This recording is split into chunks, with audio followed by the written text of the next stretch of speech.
So there's a whole lot of talking going across the NFL about running backs and their value in today's game. While running backs still hold great value to an NFL offense, being able to alleviate pressure, take pressure off the passing game, establish the run game, chew that clock, and get positive yardage, it is not showing up for the running backs when it comes into terms of pure compensation.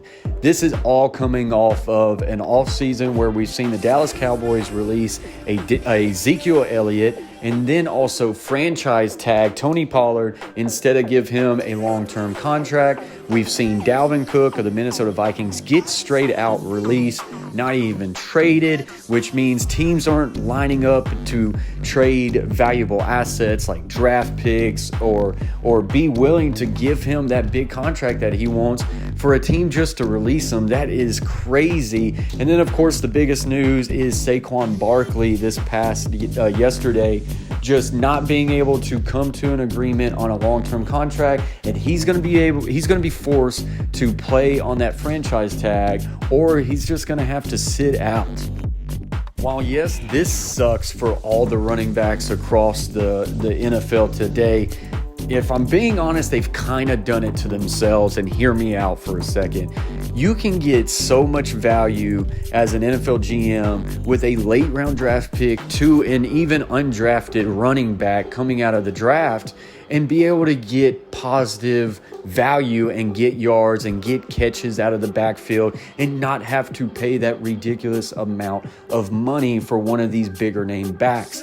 That money saved can then be allocated to your franchise quarterback, to your elite pass rusher, or to that corner that's going to be able to lock down a number one receiver.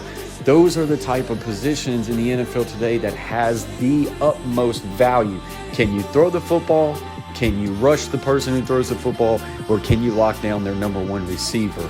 It's not really being able to run in between the tackles, simply because as far as pass rusher is concerned, DB and quarterback, you really don't see too many value picks in the late round or even undrafted being able to hit on those positions. Those positions are normally high standards. You're talking about first round picks, second round picks, and if you're going to have to get a guy outside of free agency, it's going to be spending big money. So it's just not that way for running backs. While this sucks because when you look at a Saquon Barkley, he's an absolute dude. He can change a game for you on the offensive side of the ball.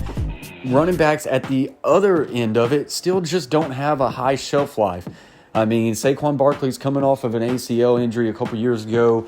NFL GMs have to be smart. They have to think about how much longer is that knee going to hold up, or when is the other shoe going to drop? It's unfortunate. Really, you're only seeing people like Derrick Henry and Nick Chubb be able to extend their careers, and it's just based off pure body. And then you still never know. Is Derrick Henry going to start to tail off after this year? Is Nick Chubb going to tail off? And then for Derrick Henry, he's trying to get that third contract. I can promise you it's not going to be like the second one.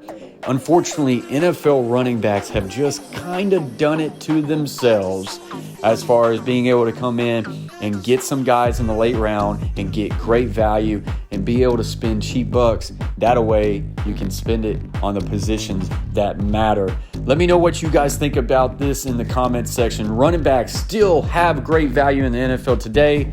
It's just not the highest paid position. And that sucks for them. As always, subscribe, follow for more. Until next time, peace.